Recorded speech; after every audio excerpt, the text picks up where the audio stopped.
On this episode, the legend stops by.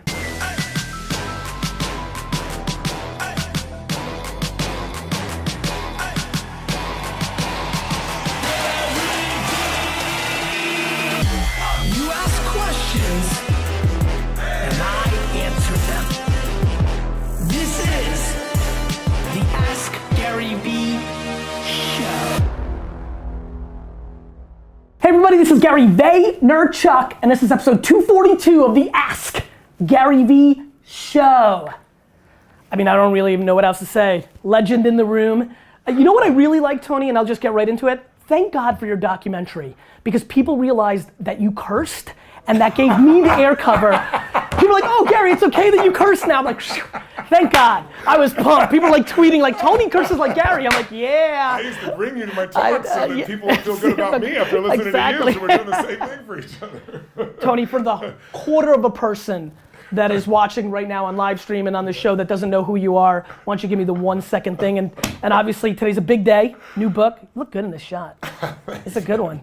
This is pretty quick. Your last money, it was a finance book. I didn't write a book for 25 years. I like writing books like I like selling my organs to the black market. You know, I hate it, but I really wanted to write a book that would protect people because, you know, we're in the 8th year of a bull market, second largest in history. Everybody knows a crash is coming. There's all this volatility. I like but this I want subject. to really protect people, but more importantly, show them how a crash is one of the greatest economic times in your life if you're prepared for it to leapfrog from where you are to where you want to be. So if you're a millennial out there and you got all this debt from school still, it's crazy.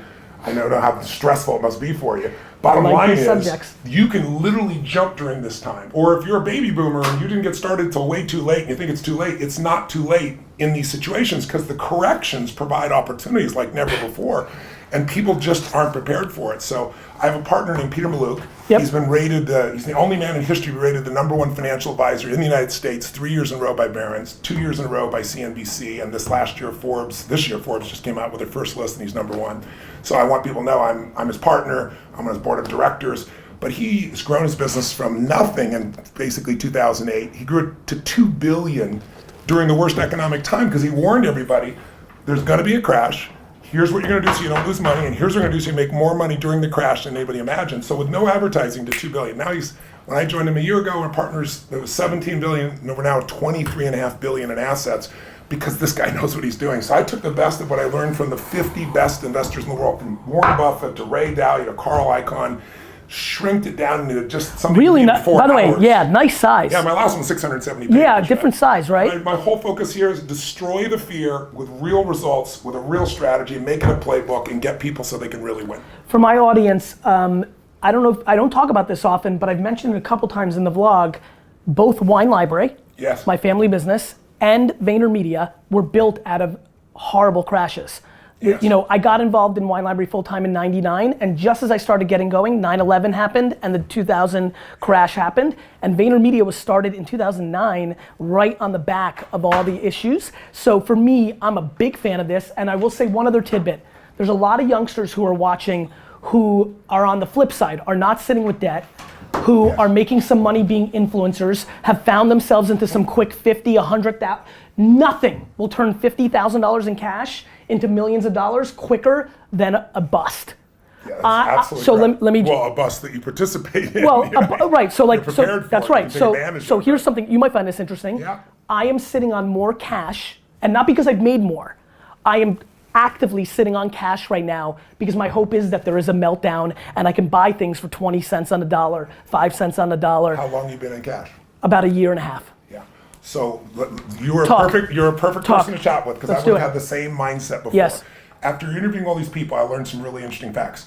First of all, trying to time the market. Impossible. Yeah, and Warren Buffett said, impossible. To me, listen, all these market forecasters you see on CNBC, he said their whole purpose in life is to make fortune tellers look good. Because no one can do it. That's exactly right. I can't do it. That I know. So, but logically you say, I'm waiting for the crash because it's going to come. But while people are waiting. People are making money. 100%. Unbelievable amounts of money. 100%. 250% since 2008. How about just since November with the president? It's 14.5%, right? So tell me how I'm doing this wrong or right. What I'm also doing with the rest of my activity, because it's not it's a piece of my wealth. I'm being ultra aggressive and driving the other way there and playing on both sides of the extreme. Yeah, I get it. The whole So like not secret, real estate or I like, get it. yeah. The whole secret is diversifying, That's obviously, it. and knowing where you're strong and where you're weak. But what people should know about the market, because it's really important, the stock market has provided, you and I know a million people that have made a fortune and then go broke. That's right. Whether it be an athlete or That's an right. actor or anybody of Unlimited that nature, people. Because no matter how, you never, what's his name right now? I just saw 50 Cent just went bankrupt. He made $100 million on vitamin water because he got a tip. He made like $400 million and broke. He's about to go through the divorce. What's his name? Pirates of the Caribbean. Johnny Depp. Johnny Depp made $750 million, $750 million, and they say he's going to go bankrupt now. He spent $30,000 a month on wine, so you should have gotten. I got a couple pieces of that. But the point of the matter is, you don't earn your way to a fortune. The way you have a fortune long term is you make money your slave. You and I have done it through multiple businesses, right? But the other way to do it is through the investing. And I always tell people, no matter how great your business is, you should have a money machine on the right side of you with no employees, with no moving parts. It takes 15 minutes a year once you know what to do. That's what this is. But let's talk about the market for a second. People wait to try to time the market. Yes. So watch this. And first of all, you get a correction every year. People are overreacting, and I tell people the market never took a dime from anybody. Only you did that because you got fearful. Yep. So last year, since 1900, 116 years, we've had an average of one correction a year. Correction, by the way, for people who don't know, it is when it goes from a market high, you drop by 10% up to 19.99%, because at 20% or more, it becomes a bear market or a crash, okay? So we get one of these every year. So last year in January, worst January in the history of the market. I remember. $2.2 trillion meltdown. Yep. People are freaking out. Market drops 900 points in a day. All the wealthiest people in the world are at Davos. They go interviewed Ray Dalio, the number one hedge fund guy in the history of the world. And? A large hedge fund's $15 billion, he's $165 billion. You need a $5 billion net worth and $100 million to talk to him. Yep. I got him to share with me. They put him on TV. They say, what do we do? Is the end coming? He goes, it's a correction. He said, go read Tony Robbins' book. I explained a theory of how I made 85%. Did you sell some copies there? Sold like crazy. You're like, yes. But I got him to give me the answer. Yeah. He's made money 85% of the time in 75 years. But here's what you need to know. 80% of those corrections never become a bear market. They all correct back, just like last year. But if you sold, you lose. Of course. But then let's look at the crash. Crashes happen every 5 years on average. We've gone 8 without one. That's why we're due for one. And you're right to be somewhat prepared.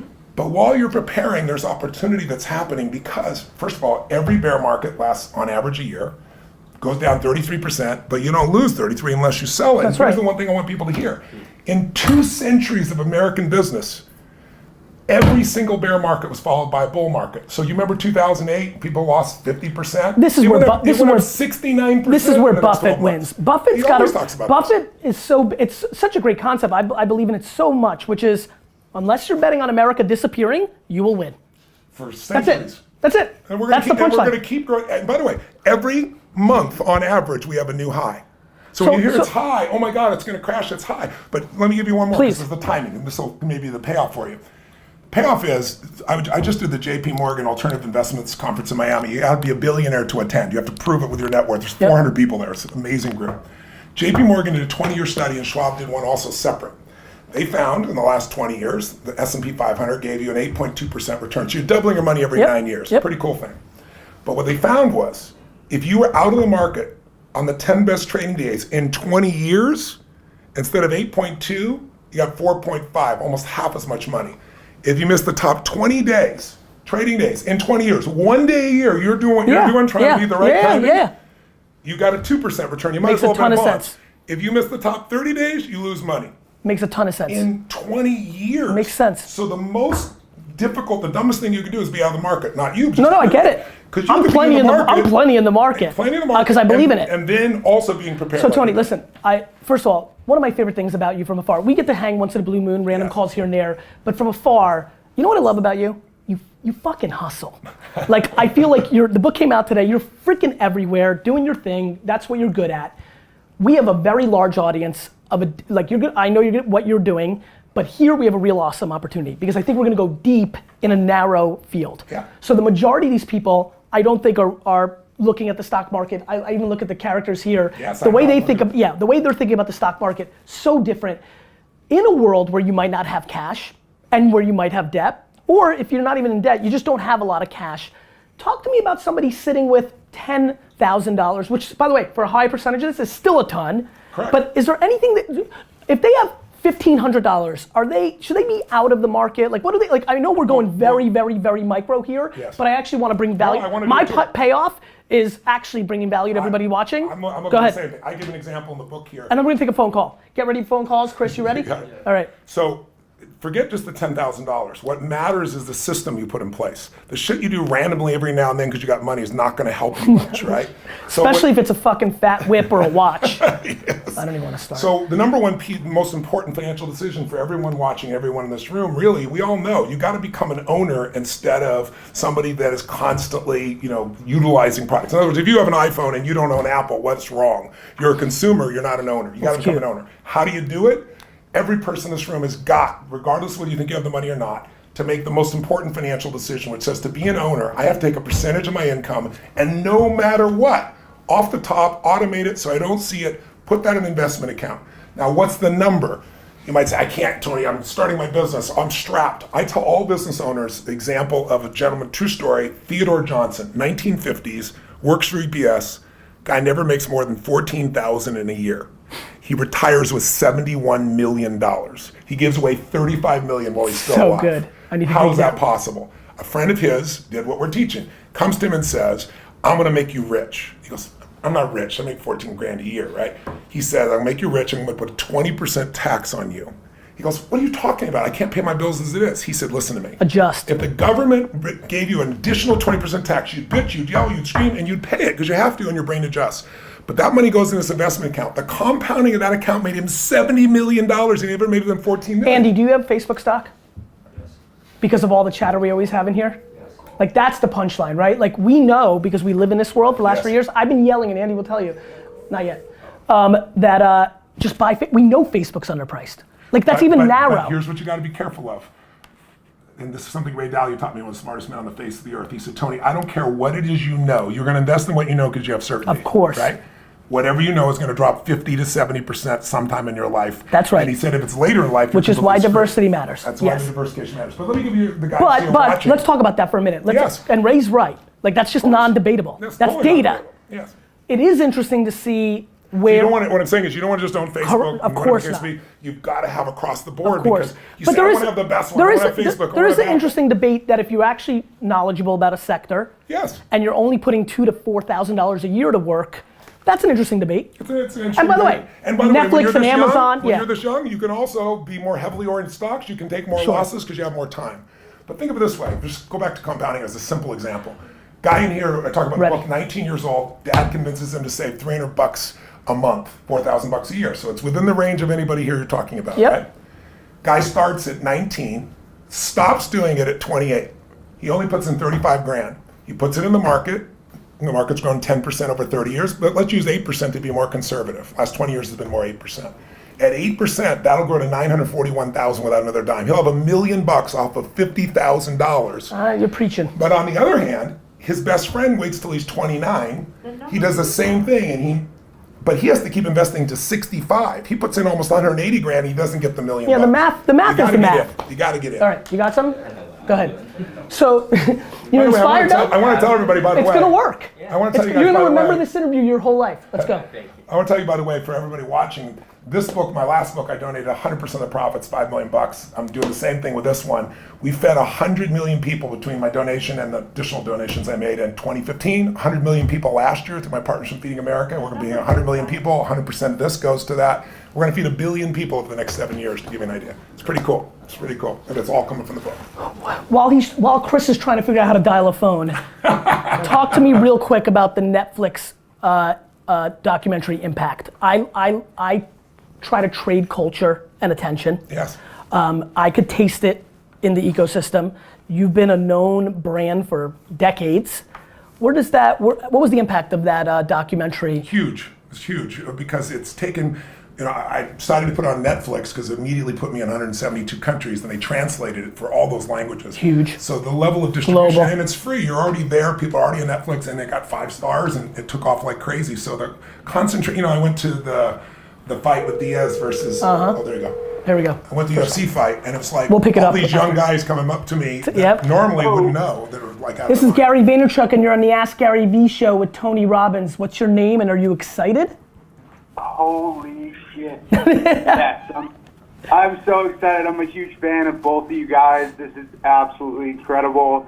My name is Brandon Dendis, and I'm coming from Denver, Colorado. Love it, man. What's your question? So it's a little bit off topic. I mean, That's you guys okay. are talking about We adjust. marketing handle right it. now, but both of you are a huge advocate for gratitude, and that kind of, delivers your energy and how you guys interact with, everyone, The world. especially you, Gary, on social media and stuff like that. So my question for you is, like, how do you become so Grateful?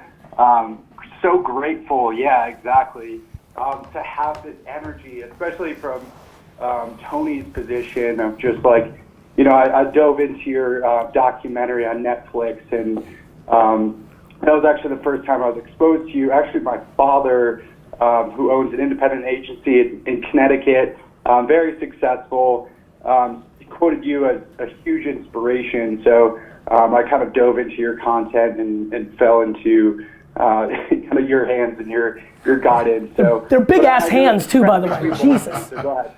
Well, listen. Thank you for the question, Tony. Your question is, how do you create the gratitude? I'm not quite clear. Yeah. on the How do you? question. Go ahead. So how do you become so grateful, and because of that you live a life of I think this is a great first question, Brett. Thank you so much, because I actually think he nailed it, which is, I actually think he's right.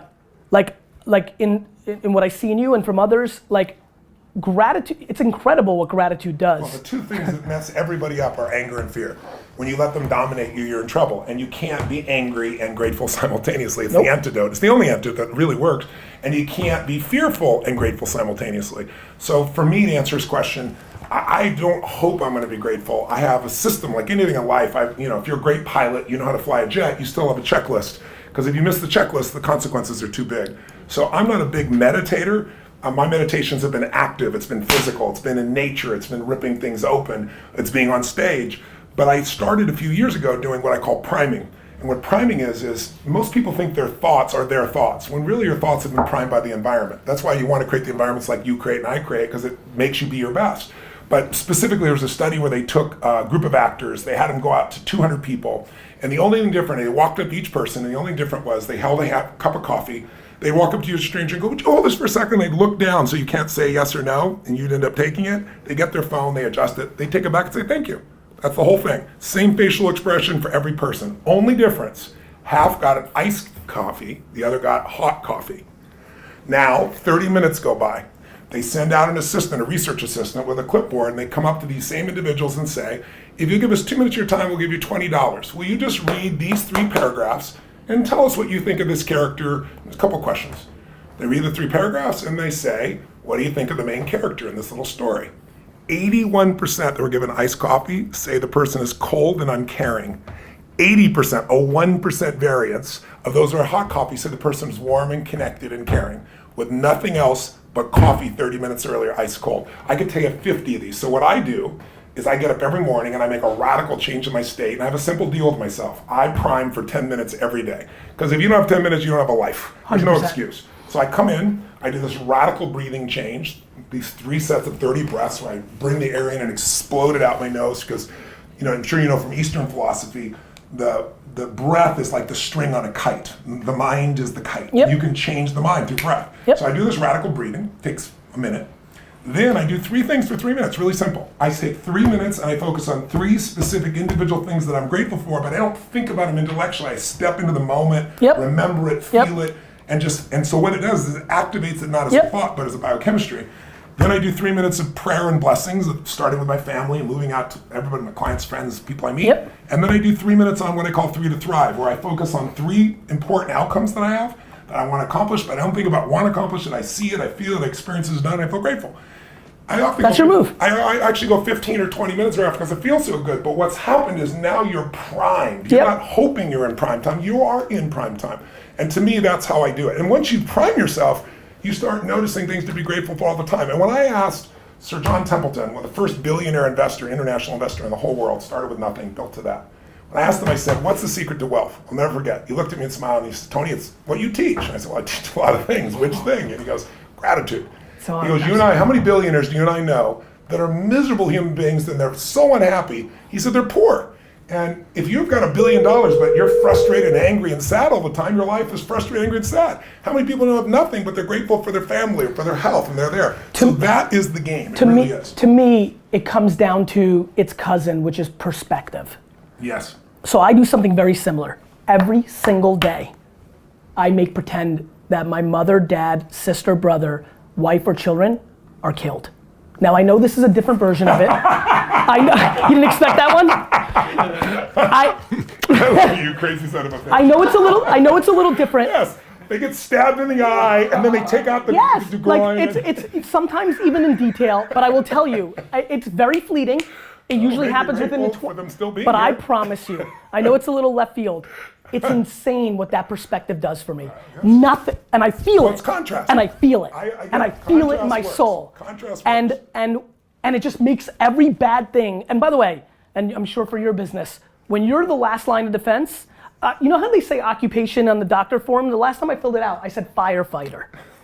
Because that's what I think I do for a living. Like, it's just problems. Yeah. Like when I get done with this interview, I'm gonna look at my phone, 7 problems, Yeah. 7 fires to put out. Like, that's what we do. For me, it's perspective. Like, I don't understand how people don't get that there's 7+ billion people, that there's so many people that have it worse than you. Well, look, if you live in this country, I feed 100 million people a year, I care. But if you live in poverty in this country, you're the 1%, you're not the 99%. I know. 2/3 of the planet lives on $2.50 a day, $900 a year. If you're making $18,000 a year, I don't want you to make $18,000, but you got to start with gratitude that you're one of the richest humans on earth. You're It doesn't preaching. feel like it, but you are. Preaching. D-Rock, don't produce the show. Hello, this is Gary Vaynerchuk, and you're on the AskGaryVee show. Oh, Yo. there's no fucking way I got this lucky. You're on, man. What's your name? Where are you from? Miguel, I'm from Los Angeles, California. Awesome, Miguel. What can we help you with? Okay, so, god damn, hold on. All right. All right, so, I'm 20 years old. I'm in college right now. I'm in my junior year. The hours are really crazy because I'm going to school for game design. That's what I really want to do. But Okay. I really want to be able to just purchase my own game studio. Okay. So I also I work part-time. I just started a marketing business just to try and bring more money in, but this is the first business thing I've ever done. And I'm trying to start my own gaming YouTube channel just to get my name more out there and learn basically how to get on my own following and become an influencer for video games myself. Okay. My question is, how do you know whether or not you're trying to basically take too much on? Right. Are you And stretching how yourself do you- thin? Yeah. Yeah. Like, I want to know. I got it, Miguel. How do you know when you get to that point? I got it. Tony, this is such a classic question for a lot of entrepreneurs. You've done it, I've done it, we've lived our lives, right? Like, where does doing a lot of different things to see if there's upside in it, which all my great things have come from. Me too. Stop, and where does it start to you're taking on too much and now you're trying to do everything, which means you're doing nothing? Yeah. First of all, Thanks for calling, Miguel. thank you for the question. Most people who start a business very often will start 2 and 3, 4 more. And the reason they do it is because the first one isn't succeeding or they no longer They have lack the juice patience. for it. Exactly right. And so what happens to that person is they're never going to be successful in most cases, unless they get lucky. You can get lucky, you can bounce across something that's easier to do. But most people are always looking for that next level. What my view is it's great to test all these things, but you got to find what is your flagship. What is it that you're going to commit your soul to? Because if you don't do that, the inevitable challenges are going to come up and you're going to then move on to something else that's more 100%. enjoyable. And so the other thing I look at is business is about constantly not only adding such massive value, doing more for others than anybody else, but it's also simultaneously about your own psychology. It's your ability to go through thresholds of control. It's like, I can remember when I didn't have $50,000 to keep the doors open on my company. I had 12 employees and 11 wanted to quit because they hated the person running the show. And $50,000 would be like 500 million to me today. And I figured out how to get through that threshold. And once I did, like all the problems related to that were handled. I know you've done this as well. And then I had a $5 million lawsuit that was totally unfair and unjust. And I finally had just the amount of time, energy, and money I had to bite the bullet and do it. And 5 million was more than I could ever imagine. Then I had a partner who took a company that was losing $1 million a day and turned it to 1.5 billion in positive EBITDA. I'm not mentioning names, Amway. And he wanted me to join him in business with some other partners, not doing the multi-level side. Did the business, put in 10 million bucks. We all put in 10 million, it was 40 million in debt. But I signed joint and several, which I didn't understand in those days what that meant. And 2 of my partners were supposedly billionaires, and they went broke. We bought some more companies. I ended up with $120 million in debt that I was on the hook for. No one else had any money. And I'm getting up to do a seminar wanting to throw up. It was a new threshold of control. So you know when you ski or you snowboard and you think you're just new at it and you think you're going down a blue or green and it turns out to be a double black. And you're like, what the fuck? Yeah.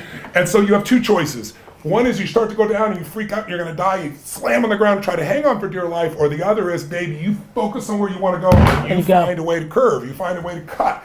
And once you do it a couple of times, you get used to it. You have no more fear of that element. Now my biggest one out of that led me to $1 billion. I have 31 companies now, to give you an idea, 7 different industries as diverse as like stem cells to virtual reality. We have the exclusive to the NBA now in virtual reality, to give an example. I got 1,200 employees. We're on 3 continents, and we got $5 billion in sales. But I did that because I first stayed on one frickin' thing, exactly so I got so masterful at it that the way I look at it, I'll give you one more metaphor. You're probably not old enough to remember this, but I'm old. Remember a guy named I'm pretty old. Mel, I forget his name. He was the guy that Mel's Diner, the great 80s sitcom? No, the guy that looked for gold on the Spanish galleon. I forget his name. Mel, whatever it is. But anyway, he found $500 million in gold, but it took him like 31 years to do it. And you can't live on that. Maybe he loved the journey, though. He did not love the journey. Okay. His son was killed on the journey. Well, that's bad. He made if you can imagine 31 years of going out there, getting money from investors and showing nothing.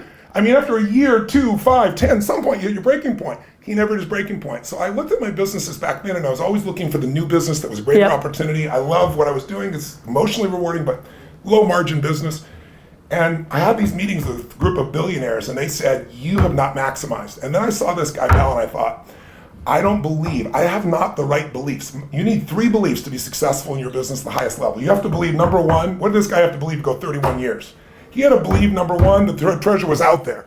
Number 2, he had to believe, I'm gonna find it. And number 3, he had to believe it's gonna be worth it. Yeah. If you don't believe there's that treasure in your business, you'll never find it. And you gotta use those 3 things to go to another level. Miguel, to answer your question, I've now had a career for 20 plus years.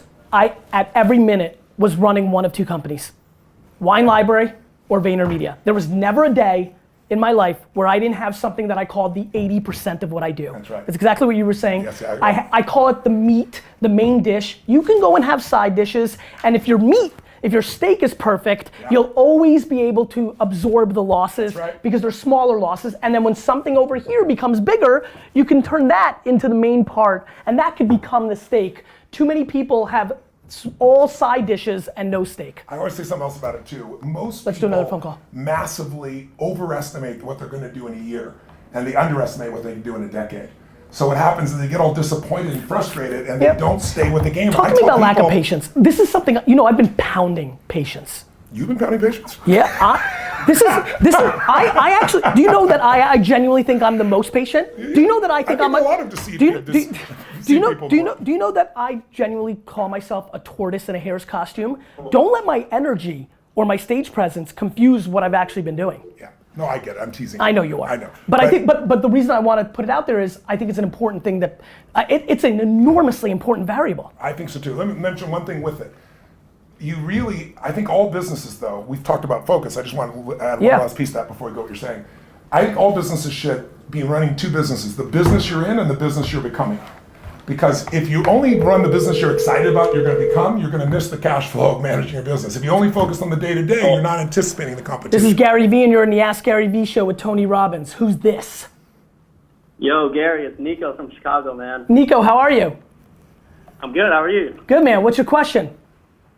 All right, so just a couple sentences to give you, a cap of what I do. I'm building 2 things right now, which is small business, my creative studio, and my personal brand. Okay. So my creative studio does like photo, video content for small businesses, and my personal brand is just my creative content and me documenting my life through Instagram and YouTube. Okay. So I'm wondering, should I use my leverage and community for my personal brand and funnel that into my, my business, or should I keep them separate, or what do you think I should do? Well, look, obviously I know why you're asking this because I've lived this life, right? Now, the thing that's interesting about me, and I've talked about this, is a lot of my audience doesn't necessarily represent the clients of VaynerMedia. VaynerMedia does, going to do $125 million in revenue this year, and it's mainly Fortune 500 companies who are not necessarily watching my 25-minute vlog. Now, what I knew about being in the business you'll be in the future is that the technology would drag people down, and that the 53-year-old cliche executive would eventually watch YouTube and be on Instagram. I would tell you, here's what I would say to you, brother. Intent matters so much. As long as the content you're putting out and the stuff you're doing creatively isn't just a gateway to get clients, just because of that, I think you'll be perfectly fine. It's gonna happen naturally anyway, first and foremost, because people are gonna become aware of you. I think, listen, I wrote a book called Jab, Jab, Jab, Right Hook. I think it's okay on your personal brand once in a while say, hey, is anybody looking for small business clients? As long as that's 3, 6, 7% of your, and that's an arbitrary number. As long as your audience doesn't feel like that's your intent. Look, Tony and I get compared to a lot of people that we are opposite of. But it's our energy and the way we roll that people think we look that part. The intent matters. So I would tell you that, as long as you're asking instead of making, you win. Do you know how many people have landing pages where they get you in and you got some content and then all of a sudden you got to pay to keep going? That's making people pay. Putting out good stuff to the world and then maybe some of it coming your way. Jab, jab, jab, right hook was give, give, give, and then ask. Most people interpret it as give, give, give, and then take. That's a very big difference. Like that. Okay, so my personal brand is like the complete, it's exactly what you're describing. It has nothing to do with my business. It will work. The shit that I enjoy. It will work. If you compare it to Casey, dude, that kind of shit. Dude, do you know how many people have given me business because I'm a Jets fan? That's real. We connected on the Jets, but it became absolutely. Speak your truths, have pure intent, work hard, a lot of good things happen. And by the way, I heard your structure, your strategy's on point. You've got an 80% stake, you're building personal brand over at 20, you're doing YouTube and Instagram today as we record this, that's right. Yeah. So you've got every piece in place. Keep going with your intuition. All right, thanks brother. Thanks, I love man. You, man. Love you too, thanks, man. Tony. All right. Bye. Tony, while we transition, we'll get one more question in here. What's going on with you in social media? I remember very, very, very, the last time I reached out to you, I got inspired. I called you and I said, bro, Snapchat. This was 15 months ago. Yeah. Talk to me about your journey on that. And one other thing that we have to do before we leave, I've never asked you this, and I think it's really funny to ask here, and you may not remember. I will never forget being at South by Southwest 2008, 9, or 10, and I get this email and it says, Anthony Robbins. And then it's a voice email. Yes. And I'm like, I don't know, click. It's like, Gary, Tony Robbins. And I'm like, holy shit. I don't know if you recall that. Yes, I do. But what I'm curious about is, do you recall why you wrote that email? I don't remember that in particular, but I use audio emails much more than regular emails because context. You hear your voice, impact context, so you can't get that in a normal email. Plus, if it's a couple lines, I'll type it, but if it's something has emotion to it, I want somebody to hear it so I can connect to them as the piece there, so that's it. I love it, I love it. All right, let's go to this. And I'm not letting you off the hook. I want to know what's going on with you in social. Oh, I'll answer that question. We'll see if this person. You got it, go. Hello. Hello, this is Gary Vaynerchuk and you're on the AskGaryVee show with Tony Robbins. Fucking hey, it is Gary V. It is! Blessings to you, brother. Who's this? This is Doug, Austin, Texas. I love it, man. My question for you is how can I possibly thank Gary V for pushing me through all these years? Started with 2007. I'm looking at my 101 wines right now, signed by you. Know your pal. You were in Austin with a book signing. Tony, loved you in Shallow How. Amazing. I just wanted to call in and give you the gratitude. I'm pumping away with this production company here in Austin, Texas. Just grassrooting it. It's been fun. And I appreciate you just hustling and showing us how it's done, man. I appreciate it. Listen, you go impact one other person the right way to do it, and that's more than a payback. But if you find yourself in New York or wherever I am, I'm going to be in Austin in a couple weeks for South by. Come and shake my hand. Send an email to Gary. My hair, brother. I will, man. It's good to see you. Thank you for the love. Peace out. Thanks. I forgot about that amazing appearance you made. Was that fun? Which one? The Hollywood, when you became a Hollywood Oh, yeah. star. You know what's interesting is the guy that wrote that is legally blind. That's why the story is about seeing the beauty in someone, not seeing I the did not know surface. that. And he bought my audio programs because he's blind. He had personal power. He listened to it. He went to the Farrelly Brothers. Never wrote a movie in his life. Sold them film. They'd asked me 3 times to be in films. I said, look, I'm not an actor. I appreciate it, but no. They sent me this script. They're like, you're in it. Made me laugh. I cried. But then what they didn't tell me was they rewrote that section. The writer didn't do it. He had like a fortune teller doing it. And they said, that's bullshit. If you were stuck in an elevator with Tony Robbins, your life would change.